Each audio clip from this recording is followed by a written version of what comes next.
that started. What? Like government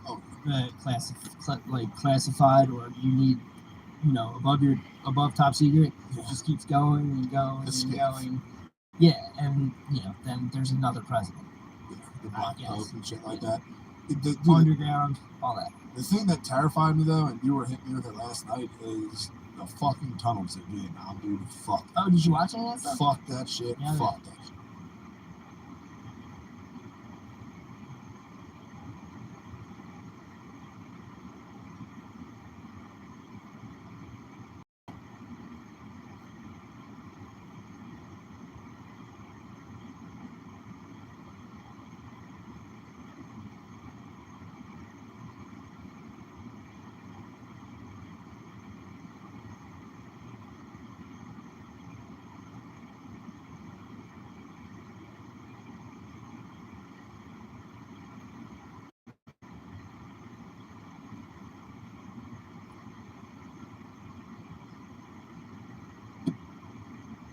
Sensitive. How often? And what's the test like? So do 15 minutes of sex trafficking, and then you gotta do 5 hours of just continual education.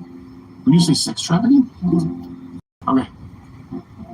You're gonna have to give what?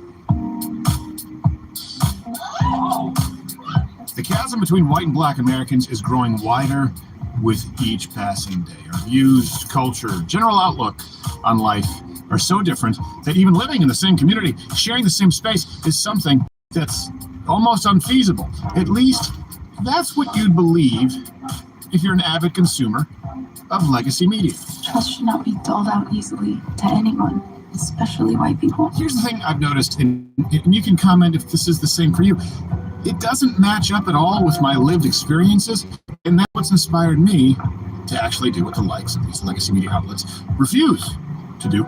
Get out into the community and have real conversations with average Americans, black Americans, white Americans, not caricatures of what the media thinks. Hey, Jared. People like Van Jones. I was shaking listening to him talk. In the latest installment of this series, I made my way to a cultural mainstay in modern black American society, the barbershop. Because really, what better place to find authentic, unfiltered perspective than the place that's iconically known as the breeding ground for conversation in the black community? Do you think Propasti did it? That's a shallow thing, man. And what did I find? Are black and white Americans as far apart from each other as we've been told? Well, see for yourselves. This is Black and White on the Great Issues. You know what it is? I'm not going to lie. Oh, I don't give it. It's white women. Okay, let me ask you this. Has there ever been a group of people that has had it better than white women? Yes, I mean white women. Even white women. White women in the 21st century who complain more. Think about it. Everything. It's like they have all the benefits of being like a protected class, but they're also just white people. So everything is a complaint. And those are the ones who always get offended. Like you saw at SMU, they come like, you can't say that. Well, what the hell? And that's how that started. Like I would say, like, that's racist. And what's racist? Say that black people make better comedians? Like, have you heard of Richard? Like, that's a compliment. Like, I'm a comic. Like, you can't say that. It's a stereotype. They say it for black people, white women. You're just like, you just shut up. Some people always just want to be heard, be seen, singing a lot, but not saying anything at all. I know. So it's a white women, white people.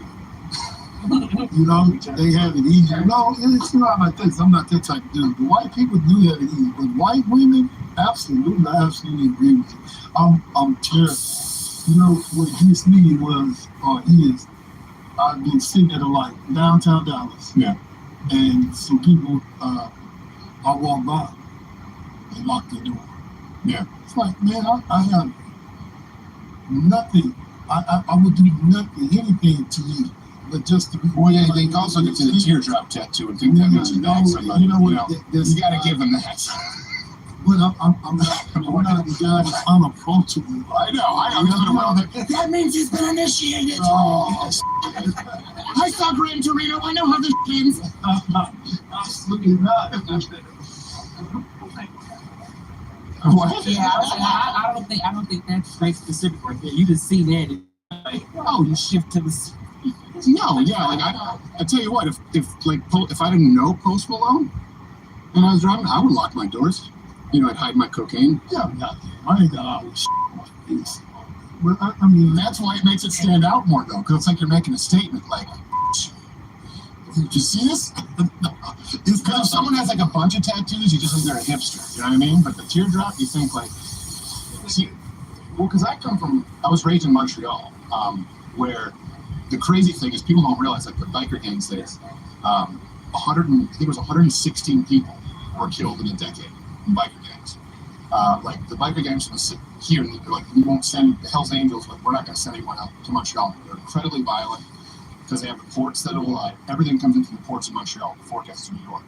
And so people kind of know there, it's not like a teardrop tattoo, but if you see that like 3-piece rocker, you just, it's a sign. So it's the same in certain areas of the States, right? If they see, like in LA, if you see a teardrop, for sure. I mean, I lived in Inglewood for a while. If I saw teardrops there, I'd be like, all right, I don't wear red, don't wear blue, just stay neutral. This would be the worst shirt to wear around in Inglewood. It's all earth tones and beige and khaki and but I understand what you're saying, but it is I've been stereotyped. But at the same time, I get it. But I'm one of the people, I guess you have to get to know me. Yeah, no. But that's a sin with a lot of what I was saying too, like I'm stereotyping out. Like we can't be colorblind because it's stupid. And then you can't just make it the sole identifying factor, right? Is race. Like there's a middle ground, like recognizing the differences, and like that isn't what defines you. It's the same thing with anything, whether it's sexuality, orientation. It's like, yeah, it's a part of you. So when people are like, I don't see a color, it's like, so I know you're a liar. Like that's not true. But you also don't want to be like all black people, all white people. And I know the irony's not lost to me. I just said white, but that's largely true.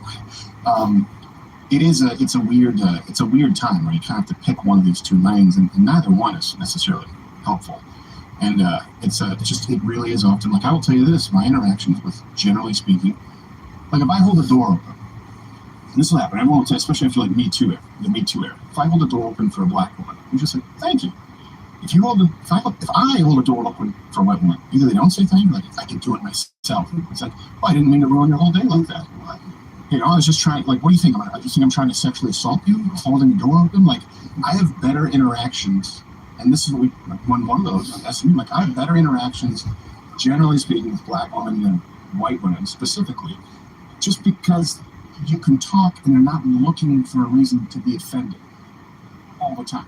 Those are your experience. I have an experience on both sides.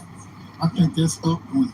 Sure. The way you look and the way you up. I've held the door open for a black woman and she just walk on. This is not like, okay, well, I held the door for a white woman and she done the same thing. So, but white and black have said thank you as well. But some women period, if I hold the door open and they don't say that, I'll say, well, okay, well, yeah.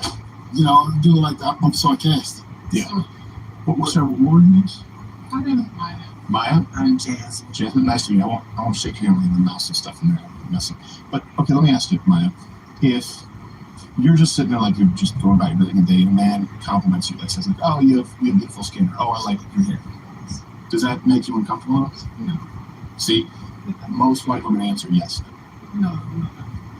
That's been my experience. Like, I will specifically hold back compliments with white women, and I mean, I say because I'm not normally going to compliment a white black dude, unless it says teardrop tattoo. Like, that's a very good word.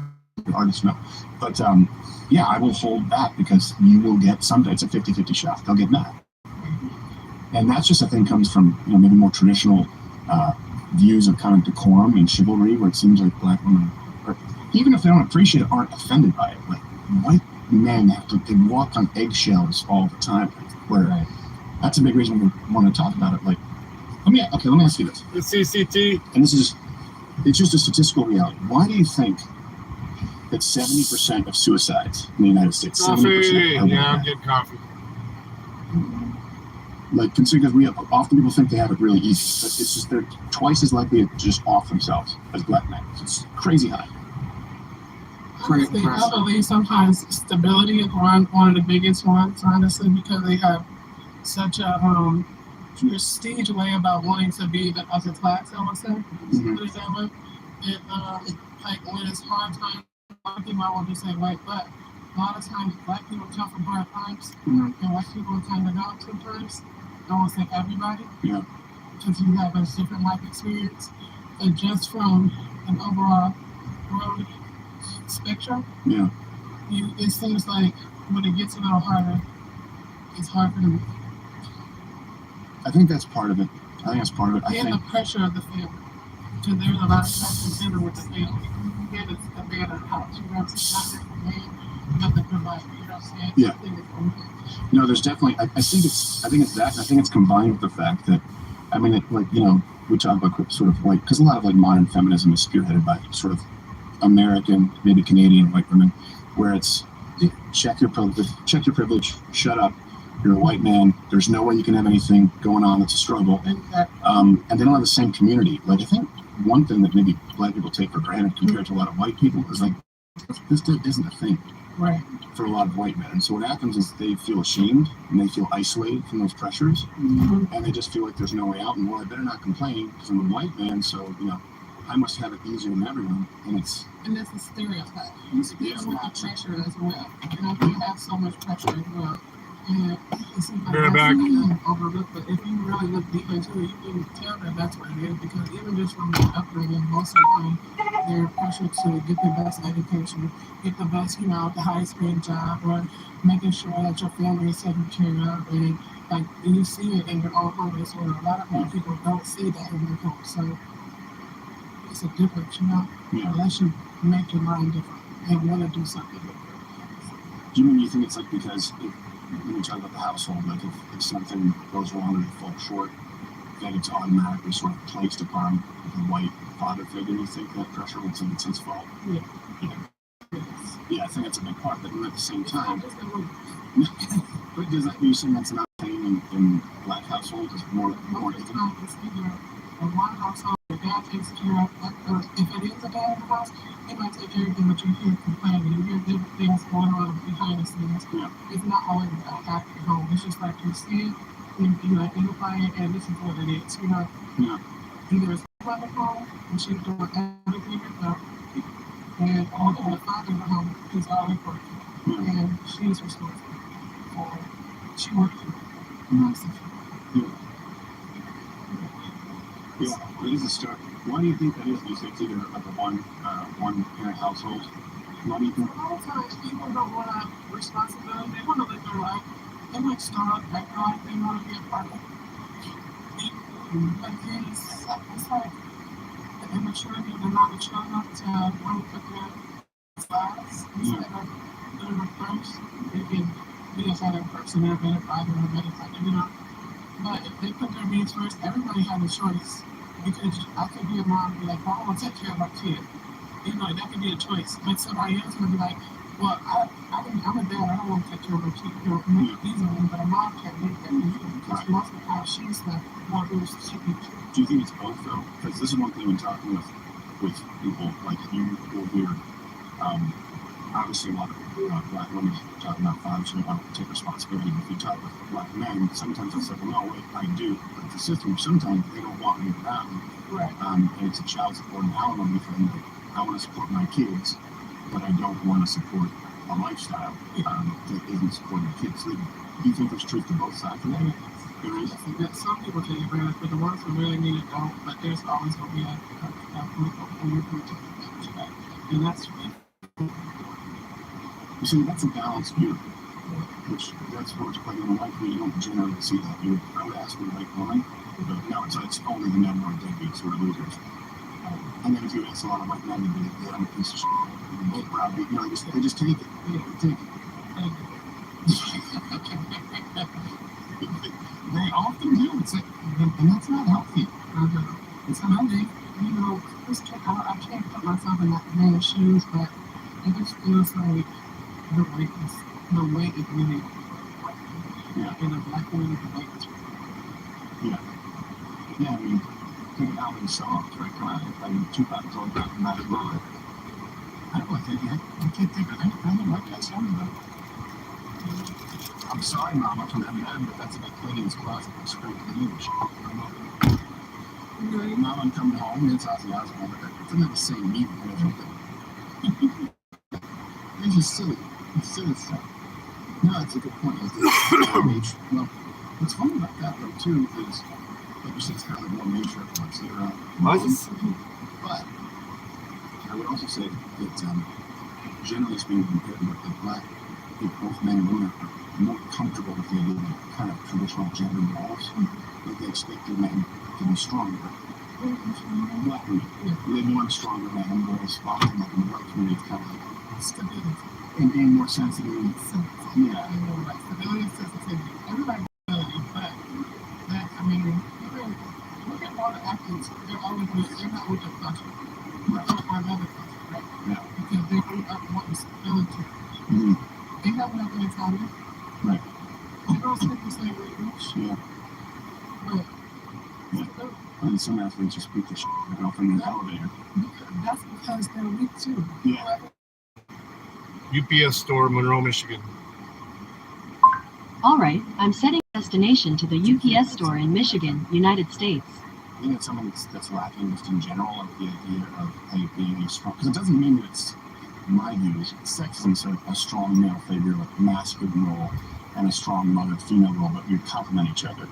And now it just, that's a big struggle right now, where a lot of the roles just seem completely blended, where it's not a team partnership. Do you think it's a little more clear into that? Even, sort of discounting or disregarding the single parent household, do you think that's something that maybe is more clear in the black communities? As far as like, okay, you're a man, I'm a woman, and we're okay with that? Yeah. Yeah. It's clear, honestly. I came from a mother and a father, a two-parent home, but I still feel like my mom did the work. My dad did provide, but he was more like the disciplinary. She was more like the home caretaker and the mother, everything. Well, that term is relative because, if you had two black parents, they were both more disciplinary than a lot of white parents in 2023. I mean, I go to the mall, I see black mothers with their kids, and like, can you stop? They have them on leashes and shit. And black moms are like, you better stop. The kid knows, and they can get right in line. There's not a lot of discipline in the white community right now with kids. Okay, I see that eye roll, right? So you see that, right? And do you think that it's kind of lacking? It's a good thing to have more discipline with kids, more traditional discipline? Oh, absolutely. I remember when I was in school, like, you could get tackled. Oh, yeah. So, I mean, it wasn't just the parents. It was actually, this any adult figure in your life. And it started with the teachers because you're in school all day long. Now, I mean, you look at a kid wrong and they're going to call the police on you. So it's just, I don't know where it started to fall by the wayside as far as the disciplinary portion within the home and within the school system. I mean, it's like, I feel like it started there, and then gradually the kids kind of figured out, oh, well, we can get away with this at school. Maybe we can get away with this with our parents too. So that first kid that called the cops on their parents, and then it just kind of went by the wayside from there. Like, I mean, what happened to parents actually being able to, I mean, I'm not saying physically abuse them, but I mean, keep them in line. Yeah. Go outside. Pull that switch off the tree. Yeah, bring it back here because I'm going to beat your ass. Because you know what you did. We need so much of that. I think there would be so fewer problems just in the world in general if kids were disciplined. Yeah. Seriously. I remember because, I was a little and also was, raised in a very white area. And they told us, they had that whole conversation, no one's ever allowed to touch spank. So they said you call CPS. And one time I threatened my dad. I was like, I'm gonna call Child Protective Services. And he just looked at me and said, no, you're not. That was just, no, you're not. And you're gonna take my wooden spoon. And he was, I would tell you this, what I do appreciate about my dad was he was very, I think the balance is, I have 2-year-old twins, and so we have to kind of figure it. And they're at the age where they're so sensitive that, like, just even like putting them in a chair and a timeout, it works. You know what I mean? But I know at some point, if they're like me, that's not going to work. Certainly, if my son is like me, like, I would get a timeout when I'm going to my room and playing Super Nintendo. Like, I didn't do anything. Right. But the balance was, I know that with my dad, he would make me pick, my wooden spoon, and I'd get spanked, like depending on the offense, you know, one spank or like 3 spanks, you know, and I'd have to do it and kind of take it like, and then after that though, it was over. All right, Claiborne. And my dad and I were really close. We were still like best friends to this day. But I still respect him. I feared him, but that's why we were close. My mom, occasionally, like I could tell she was mad. Like a little part of me was like, I think she's enjoying this. And that, I think, bothered me more. Whereas I knew my dad didn't like it. And my dad didn't want to. It's like, you can't do this. You know, you just burn down half the shed. I have to discipline you.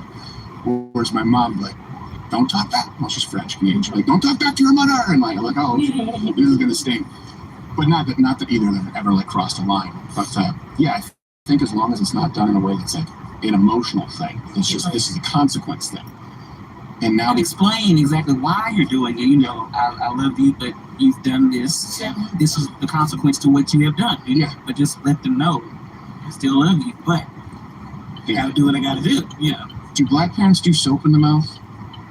Do they do that? Yeah, that would be like if you know, dirty words, but they did it with my brother one time because he was my older brother and he convinced me that I was adopted.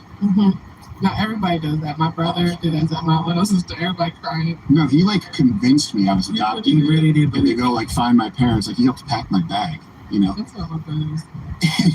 And my dad already grabbed a bar of soap. He was like, now what you just did is the worst thing you can possibly do to your little brother. That's worse. That's an awful thing to do. And so I'm going to wash your mouth out so you never speak these kinds of things again. Like, okay. And he never did it again. At least not when they found out. You know.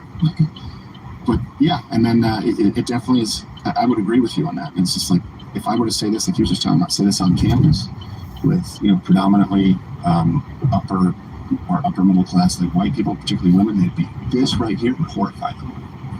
I can't believe that's abuse. It's like there's a difference between, if we can all agree that beating kids is bad, disciplining kids is necessary. Exactly. We can't even have these conversations. This is kind of goes back to the idea of how isolated. Sorry. When I leave here with a perm, this isn't on, is this? No. I'm going to leave looking like house party. But we can't even have these conversations a lot of the time, like in the white community, just because it's like disagreement is just, boom, cut off. We're very segmented. I don't understand what's wrong with having an open conversation. I mean, and you can agree to disagree, but just have the conversation. Well, people be uncomfortable with the conversation. Yeah. People don't like real conversations. They want to hear like something that's gonna make everybody feel better. Yeah. Yeah, that's not gonna offend anyone. That's not gonna make anybody ruffle any feathers. Everybody's gonna be okay. We don't have to talk about that. And that is just not life. It never changes if you don't. Do you think some of that extends though to, for example, from, we're talking about like kind of between white people, but like from the black community to the white, because white men have been browbeaten as everything is racist for so long that they're just afraid to say anything. I mean, do you think that there's some of that, like, at what point do you think, for example, if, like, I'm, a comedian, and so one of my good friends, Nick DiPaolo, he's like one of the best ever. He did a show with a guy, Patrice O'Neill, who died too young. He was kind of poised to become like a Dave Chappelle. And all they did was just, for example, racist jokes. That was their show. It was everything like you dirty guinea from him. He was, and then, of course, all the racist shit would say towards a giant 350-pound black guy. But they were really good friends. When do you think it crosses over? Or is it like in the realm of comedy? Because that's a big conversation. I mean, you see it even happening with Dave Chappelle from the LGBTQ AMP side.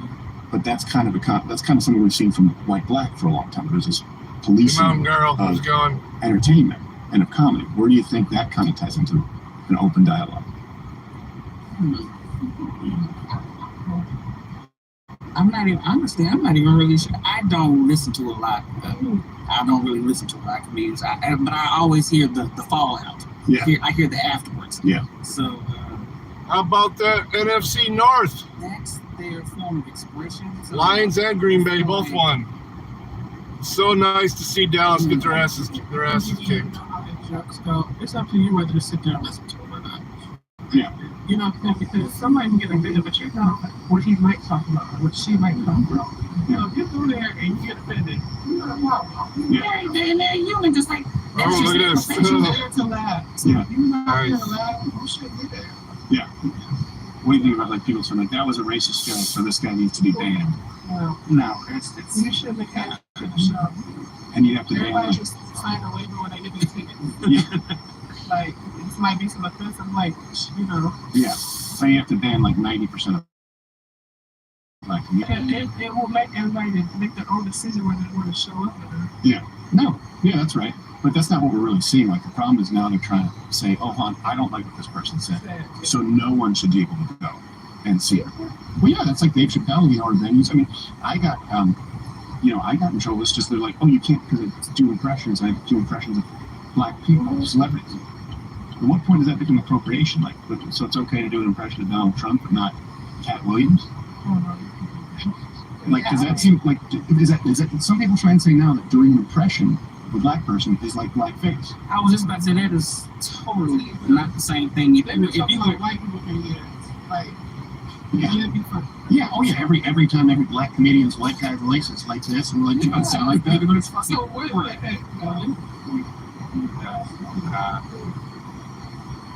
so that doesn't offend you. not at all. Then why do you think that they deal in the media? Because this is why we do like this, because the media. They always want kids. No, Yes. they want to That's have all control. That's what they want. They That want too. to control the people and what they say. They want to have the power. So it's for me, it's all about power. Because they behind the scenes saying jokes, racist jokes. Yeah. You know they are. Yeah. They're not going to sit here and say, "Oh, yeah, you know, you're doing it. We're doing it too." Right. No, they're gonna say you're doing it. You know what? You need to switch your way, but we don't like it. Yeah. And then go back in the back room and talk about what you just said and laugh. I feel like, and this is my ignorant white opinion if I were listening to media, I feel like there's been no group of people, it dawned on me, I was watching CNN, like MSNBC, I said there's never been a group of people who are so overrepresented in media than black Americans today without being represented at all. In the sense that if you were like to look at the percentage, it's like, 35% of CNN, they're black, but it's Joy Reid and it's Van Jones, and I'm sitting there because, again, I've been in green comics, like the shit they're saying that this is what the black community is bothered. Like that's not at all what I hear. No. You know what I said? They want it to be in control. Yeah. I think it's not true. I'm nice about it. I mean, it's just like how they say people are cheating with the votes. Even if somebody won, whatever they want, it's going to count. You know what I'm saying? So it's not even about what even the people say. Because you see the crowd coming. Yeah. People are there to hear you laugh. Yeah. So for them to say something other, that's almost like the sky is green. Yeah. But it's really blue. What? Yeah. They just want to start. Well, they want to divide people for sure, and that is something. Divide. Yeah, they absolutely do. Like Van, there's no clear example of it. I don't know if you know Van Jones. This is a perfect example. All liberal white people know Van Jones. Like, oh my God, Van Jones is such a great voice for the black community. And then every time I ask a black person, like, who? Van Jones? And he was on CNN. This was like in the last 24 hours. So there was a Republican debate, and this guy debate. He's an Indian American guy. And I'm sitting there like, oh, this is the kind of thing that he said that would actually, like, black people be like, that's fun. So, Chris Christie, big fat guy, on the stage, he said, no one's voting for you. He said, so why don't you just walk off the stage, go have a good meal, and like settle that.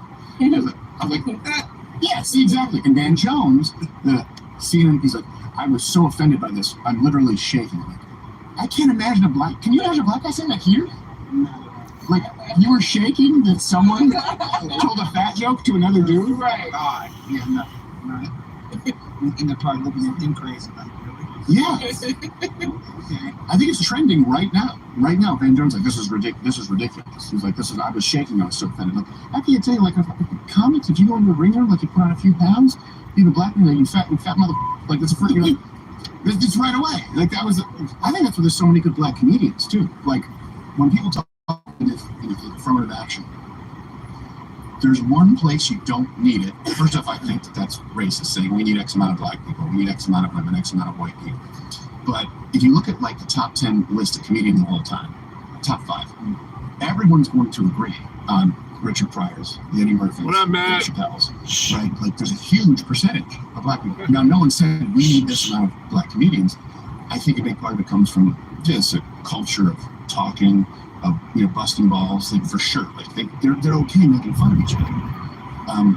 And that's one thing to me that I just like, well, we talked about like how everyone's underrepresented. Like, well, okay, we're talking about the NBA, we're talking about the NFL. What about comedians? Like that's a perfect meritocracy. Black people tend to be funnier than white people, just because white people, like, I'm basically saying Ben Jones is white. When he says, I'm shaking, I'm so offended, like that sounds like something my liberal uncle would say, like white guilt uncle. That does not sound like anything any of my black friends would ever say. People been telling him that he had biceps and triceps and y'all can see he got mushed up. He wouldn't be offended. He was just offended. So that's what made him act like that. Yeah. That was his defense mechanism to be the victim. There you go. Do you think it's a big thing, that the race to be a victim? Like the victim mentality? Because it's trending right now. Look at everybody who's coming forward with every allegation of all the things. That sounds good. Oh, yeah. Sounds really Everybody good. wants to be known as a victim, like for women's names. But you made all the decisions you made. You know what? It's interesting that you bring that up. I was just thinking about this. I think you're talking about the Me Too stuff, some of that, right? We can all agree, it's like being kids is bad. Rape is bad, right? I think just to be clear, I'm not like Lions won their first home playoff game since 1991. Like, okay, it doesn't take a genius like if you listen to hip hop or like you watch BET, like sex sells in the black community, of course, right? Like white people didn't invent twerking. There are far fewer accusations that you see from like time like famous black women against famous black men. I mean, you can go back like to Mike Tyson, but it was just this huge rush of white women, and then there were some that were horrible, like Weinstein. That guy deserves to die in prison. But then there was like Aziz, he had a bad date. You know what I mean? Like that's a big thing they're taught in college, and if you regret sex afterwards, it's even if you consented. Do you think that that's also like a problem now? That because I'll tell you this, men are afraid to date because like they don't want to be alone with a woman, but particularly white. Do you think that there's particularly? Yes. Yes, it is. You think so? Particularly white women. Yeah, I've never heard of it. Mostly, I'm sure there's like, I'm sure there's well, he was. I mean, it's not like it's on there. They listen to it. I don't even understand. Not to get dirty. Oh my. No, I don't know. She's like, no, I remember when I first heard about that. I was like, okay, because like when a guy is aroused, there's hydraulics at play. You can't pee. Exactly. How do you have to get yourself soft to do it, which is what turns you on, right? Okay, but I'm not. Damn it, it doesn't make any sense. Anyway. Tease them. But it is. So you think? Did they go with R. Kelly because it was so gross? I don't remember all of it. Did they consent to it? All the girls? I never watched it. I don't think all. No, I think some, but I just don't remember that. yeah. No. If he was like surprised on someone's face, that's bad. Yeah. Like if she said walked out of the bathroom and he's like, that's a problem. If they consented, it doesn't matter how weird it is. You know what I mean? Like there's stuff that's like, hey, that's not my thing. Right. I know I feel. Yeah. Because like you consider to it, and then now he's in trouble, you know. Well, he might deserve it. Right. But I'm gonna move with seat closer because I keep now. It sounds like we're on the Titanic with this thing going. There was I'm trying. Well, Bill Cosby. Do you think Bill Cosby did it? That's interesting. shallow looking there. yeah. He doesn't put it. But what he really liked was. Yeah, I'm sure. I do think that some of those were different moccasins. Yeah, it's I'm like pretty sure he I did. mean, I've heard that he did stuff, but I didn't hear that he stuff. I don't like listening to this. But he was just like America's darling. Everybody, white and black, he was like the crossover. Everybody loved Bill Cosby, so he could do no wrong. Yeah. So I think that's just why he got away with so much. Well, and I say he got away with it for so long, Yeah. and then somebody, they finally decided to join together and speak out or whatever. But you see how long it took to actually convict the guy, or I don't even know. Did they convict him? No, he's out free He now. got away with it. Yeah, so it's like, Well, here's the thing: is I mean, it's like he did go to jail, but then there was like an appeal. It was a whole thing. His thing got overturned. Yeah, got overturned. Yeah. I mean, I think that maybe it's tough to know, right? But what isn't interesting to me is if you were to say this in any group, white people are like, oh, absolutely, he did it. Like, of course he did it. I think they were just going after him because he could do no wrong. He was just this overly sophisticated, powerful black man who did no wrong. And just had so many white friends who were, I mean, that was just, and you had white friends and friend, oh yeah, you were something, you were something. So then when they had that opportunity to knock him down, oh yeah, he did it. So don't you think though too that there's a statute of limitations for a reason? You can't, if it happened, you can't come out 40 years later, right? That's a problem. Yeah, it is. I mean, because you can't prove that if it's false. Oh, you can't prove it's false, so you can't prove it's true. Now it's just the media. Yeah. All right. It's just he said, she said it. I mean, and your mind has changed. Everything has changed. So who to say if you can remember exactly unless you went to your diary and wrote down, you know, and you can go back and Well, that's what happened with Jim. You probably put Brett Kavanaugh, the Supreme Court justice. And of course, everyone. This is one thing. It's like I'm conservative, like Christian conservative. So people will say like, "Oh, you're racist no matter what if you vote for white people." Like that's why they would just look at Justice Kavanaugh. It was like first they tried to say he was racist, then they tried to say that he like that's how they tried to block him from becoming a Supreme Court justice. And first off, this woman who made it up, Christine Blasey Ford, she her story that she gave to the Washington Post didn't match up with her story to the cops. And the story to the cops didn't match up with the story to the friends. And the house that she claimed, where she was, didn't exist. And the other people said that never happened. And then Kavanaugh had diaries. And they looked at his journals, and his journals matched up with all the other journals. It was like, okay, you know, June 24th, he said he was going here, and they could see it from the yearbook, from like his athletic schedule, where, you know, he didn't write going to gang or someone in his journal. He wrote the opposite. They go, you know, it seems like this checks out. But that was the attack they were going to use politically. And some people still believe it. Some people still believe it just because he was accused of it. I mean, sometimes that's all it takes, just to put that out there, just to, you know, tarnish the name. Because and once it's out there, it's kind of done deal. It's sad. I think this also goes back to the idea, you know, like we talked about, like white suicide. Okay, Bill Cosby, and I think he probably did some of it. But I think that for sure, like white people in general are more likely to jump on board, guilty. I think black people in general, whether it's for a black or white hurt, are initially more skeptical. Let's wait. I think there's a bit of it. Like if Johnny Depp was black, he wouldn't have had his life ruined until we all found out about Amber Heard shit in his bed. You know what I mean? Like I think black people are like, I don't know, she sounds crazy. Right? There's two sides to this. Absolutely. But that guy lost everything. Yeah. Right? Because everyone, she just said, oh, he did this. There's no proof. He lost his Disney contracts, everything, until we got to court. Like, oh my God, this one's a monster. Yeah. That was a good thing, though. And that just showed that women can be cruel and just as ignorant as anybody else.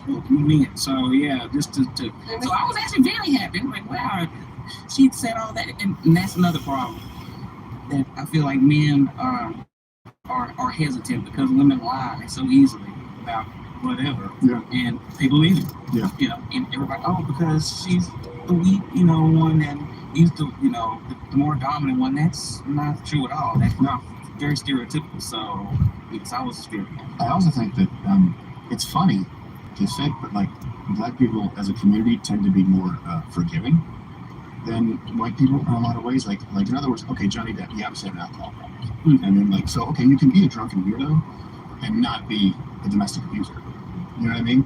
And I think it was like, oh, listen to this tape where he's drunk and he's like cussing at her. He must be guilty. Well, now we know that she threw a bottle at his head before that and broke his finger. But everyone was just so quick to like, oh, he's an alcoholic. He must be bad. Whereas I feel like often like, hold on a second, two things can be true. No one's perfect, so let's wait. And I think that maybe that stems from obviously like when we were definitively more racist country, kind of idea that sort of it's like a public lynching. With your reputation now, you know what I mean? They kill your name.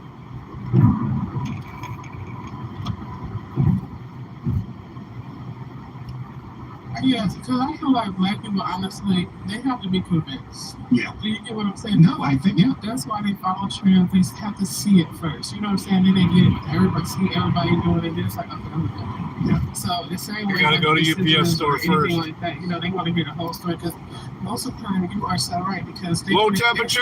Overnight it got to -7. -23 with the wind.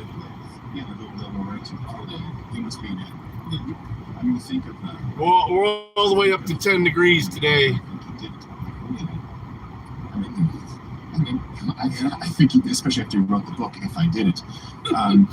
But I think that it stems from, and some of it was just like, hey, we're skeptical.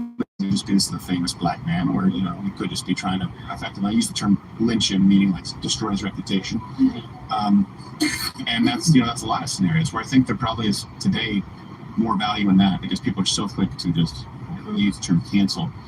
Do you think you guys, is that something that you think is a big fear, like in the black community? Can I tell you, it's like white people are terrified of either getting accused or canceled. Yes. Yep. Yeah, I mean that's a benefit, right? To a black person, you have more leeway. Yeah. Not much, but yes. Well, definitely more like in the black. I'll do the community. UPS I was listening to some, like here, I was just listening to like Pryor and eating like, and I was sitting like, oh my god, you switch this from white to black, like you're immediately done. Immediately done. And it's funny. Yes. It's funny, but yeah, that's a big thing now. People are afraid to talk in the white community. It goes back to dividing. What do you think? Like, what do you think is the best way forward? Because I will tell you this: I grew up. This is kind of why we started doing this. Is I grew up in Canada. I was born in Detroit, raised in Canada, and I feel like I don't just feel, but statistically, I grew up in what would be considered a post-racial America, North America, because I was in Canada. But like the biggest shows were Fresh Prince, Family Matters. The biggest stars at that point were, the biggest film stars were Will Smith, Denzel Washington, obviously the Cosbys. And now it's almost like here's black entertainment on this channel, and here's white entertainment. Where now it seems like there's more of a racial divide than there was when I grew up. And I don't mean as far as policy, as far as like Jim Crow laws. I mean as far as I think people Hey, are Midwest. told that there's racism so much that Thanks for popping people in. are actually just more afraid to. I'll join you once I get to a desktop Do you stream. think that's true? That's my feeling from a white. I would agree with that. Yeah. Yes, because I know. Because I'm like, so I don't have to really look at it like, You sound like different TV networks have different shows for black people. What I'm just saying is like when I grew up, there wasn't like we didn't have that many black kids at my school where I grew up. We had a lot of, and most of them were Haitian because Quebec is a French province and it's a French colony, so there's a lot of immigration. But we had a lot of Asian. Your line froze? A lot of Yeah, that's Eastern prison American for you. people. And we didn't even think of it. Happens. But we just hung out, and it wasn't really like a big deal. Usually it's a And heat now when thing. in classes, people are being taught, like, white kids, you check your privilege, and you're being taught about racism so much. Like, we were taught about slavery, we were taught that it was wrong, we were taught about the Civil War. That's because you're from the North. I'm from the North too, so it's different than it is here in the South. I don't think they ever taught people that slavery was good. No, not the slavery. I'm talking about the privilege. Like, as far as the mindset of things, it is a difference between us and North and the South. Yeah. But do you think that's a good thing, though, to be instilling in children, like checking your privilege and making... That's not like a good thing. Yeah. Because I think you're creating racists when you do that. You are. But there are ways to teach and not to make But it kind of stems from Bowman and Wells. Usually you have to restart a new one. Goes to the school. I think on some like Kick and if you do it fast enough with like Rumble, teaching the it'll let you jump right back into the same stream. stream. I mean, you want to teach. Sometimes people it that, so they splits it, don't though. repeat it, but you don't have to browbeat the kids like, because you're white, you're an evil person. Right. You just want them to know what happened. This is what happened, and you don't want that to repeat. Yeah. But I don't really feel like kids are innocent, like you said. When you were growing up, you play whatever, it wasn't even a big deal. But and then once you start to put that in their minds, then they're like, oh well, maybe I shouldn't do this. Maybe I shouldn't play with that person or whatever. I just feel like that. I feel like that's, how do I want to explain that? It's like, I just feel like when you teaching them in a way that won't cause them to, I don't want to in a way be racist, because that's like you're teaching them racism. Well, imagine you're a little white kid and you don't know anything about it, but you're taught immediately. And by the way, it's also inaccurate to act as though slavery was exclusively an American, white problem. Like that's just not accurate to happen. It still exists today. Like there are more slaves right now in the world today than ever. most of them are sex slaves. So we just sort of, because we are all way more privileged in the United States where we don't have slavery, black and white, we don't realize that in Asia, Middle East, in Africa, slavery is still a way of life. And it's not based on race.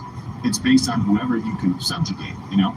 I mean, that's where the slave trade started, right? Was West Africa and North Africa. Like we talked about this not too long ago on a program. There were over 1 million, you know, white Mediterraneans who were just kidnapped off of the Mediterranean coast and enslaved. Like a lot. They weren't just enslaved. It started in Africa, so a lot of slaves were black, but they also went to the Mediterranean and enslaved whoever they could find, and sold them. And actually, that was a big thing. You know, think about it. You're in the United States of America, and at this point, slavery is everywhere, and it's the biggest export, effectively, from that continent, right, from the African continent.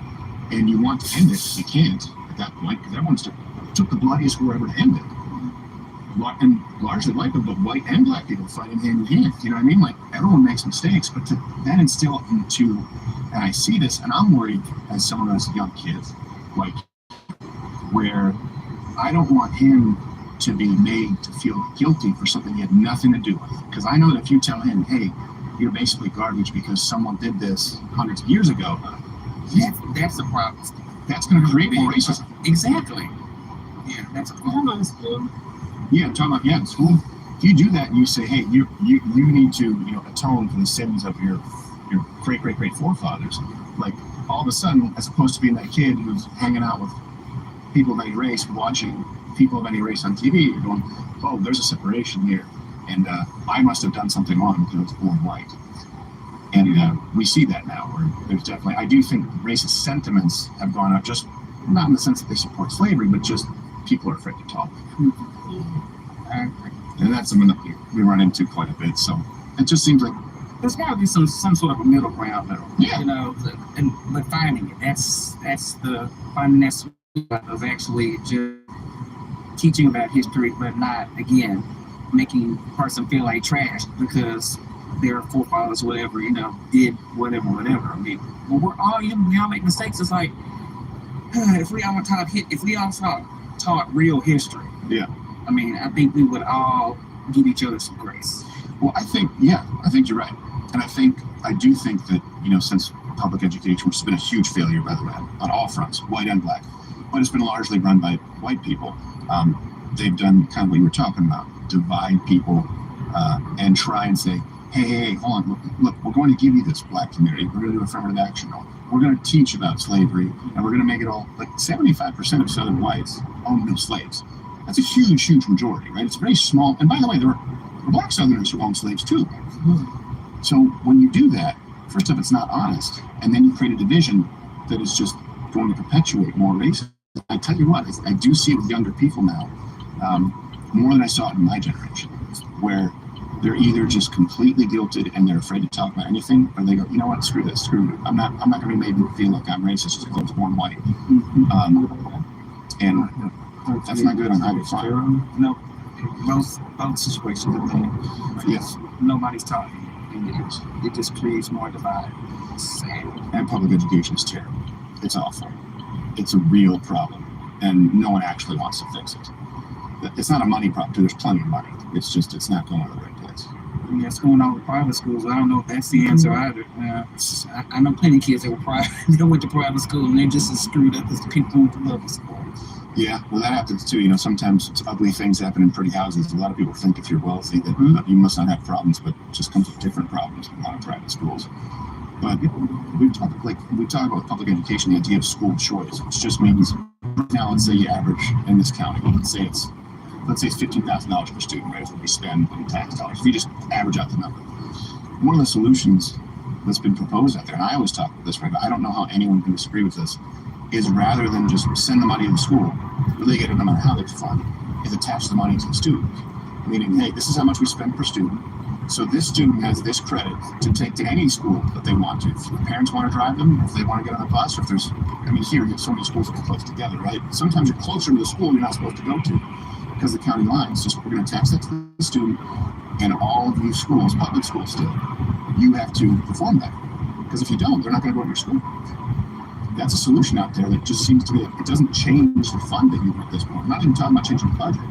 Just talking about, instead of just giving it to a school, And these teachers and these administrators were going to give it to the student to take what their parents want. Yeah, they won't like that because it's going to force the teacher and the academic community in general to actually do what they're supposed to do. Right. Because if all the kids want to go to school A, and you got school B sitting over here with nobody, like, oh my God, nobody, they're going to lose all that money, lose a job, blah, blah, whatever. So, I mean, yeah, it forces people to step up. So, I totally agree. It's funny because we're not allowed to criticize teachers in the white community.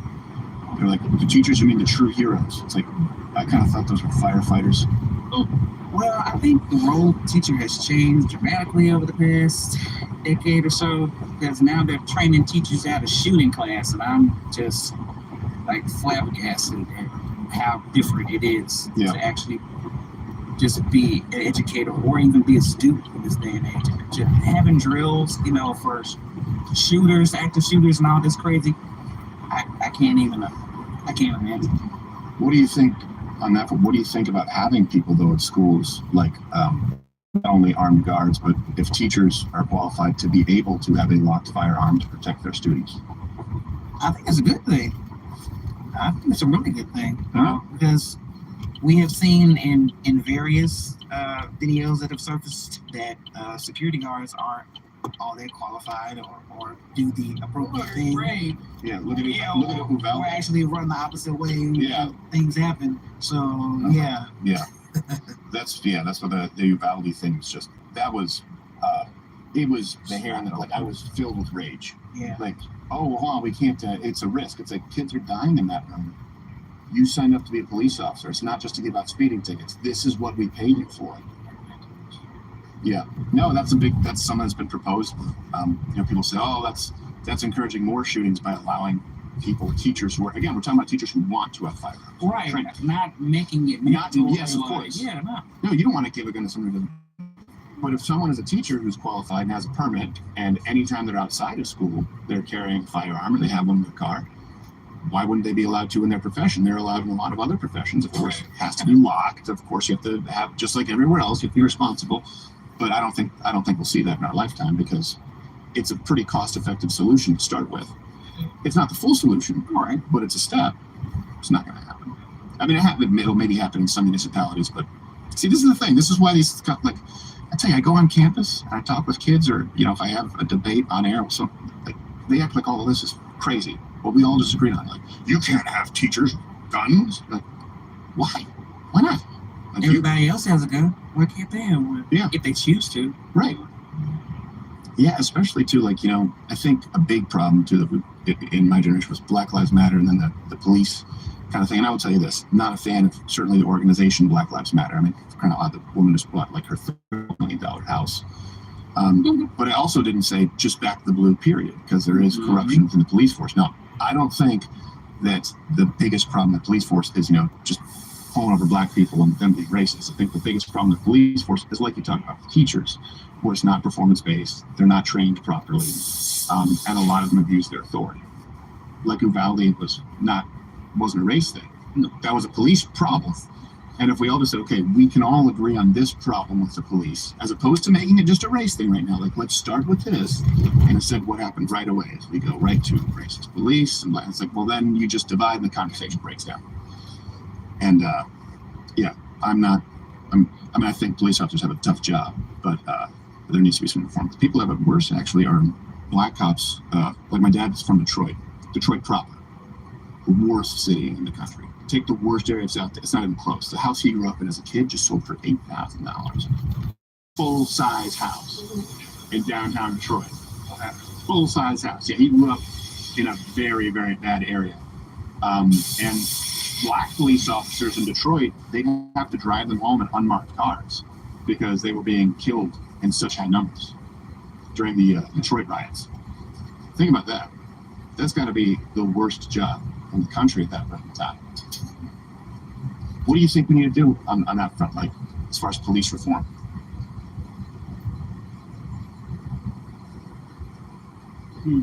I am so sorry. No, that's fine. I invaded here while you were getting your haircut, and I just started talking. You're fine. I just, unfortunately, I'm doing something I shouldn't be. I'm working. I'm working while I'm getting my.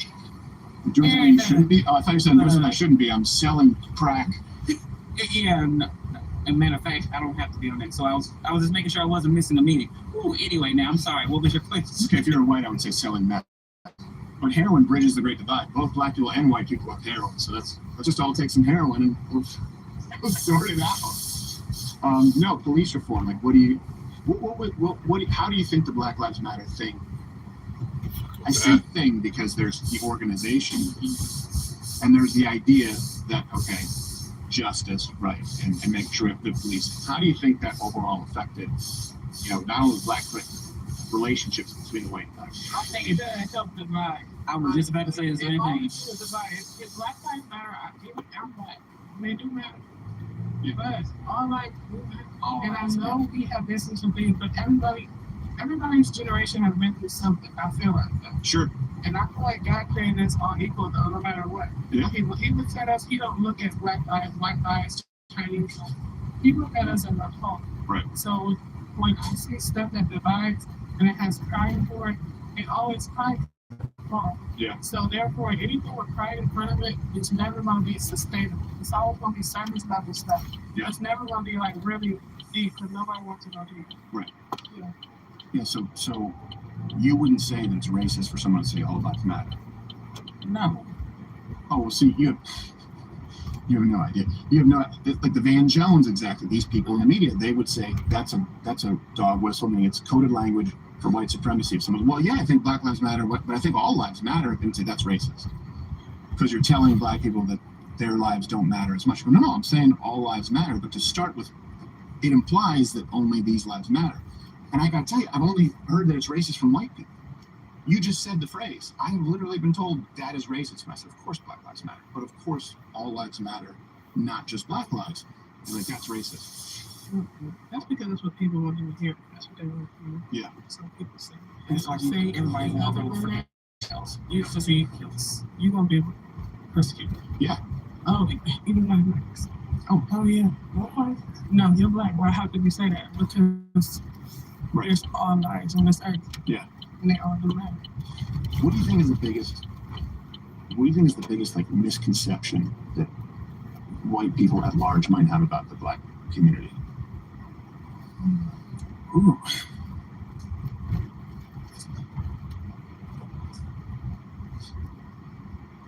Wow. Yeah. I'm. Huh.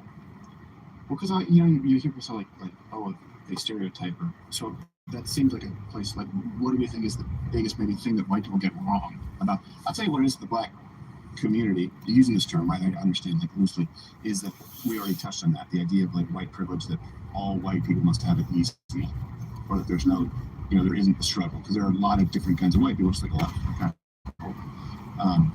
But I wonder what it is that black people feel like if they can correct something, like, no, okay, look, general white population, let's get this straight. Right.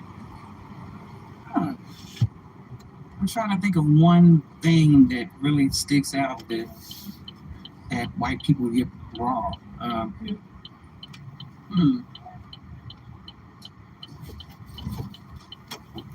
guess I mean to get it mostly right. Yeah.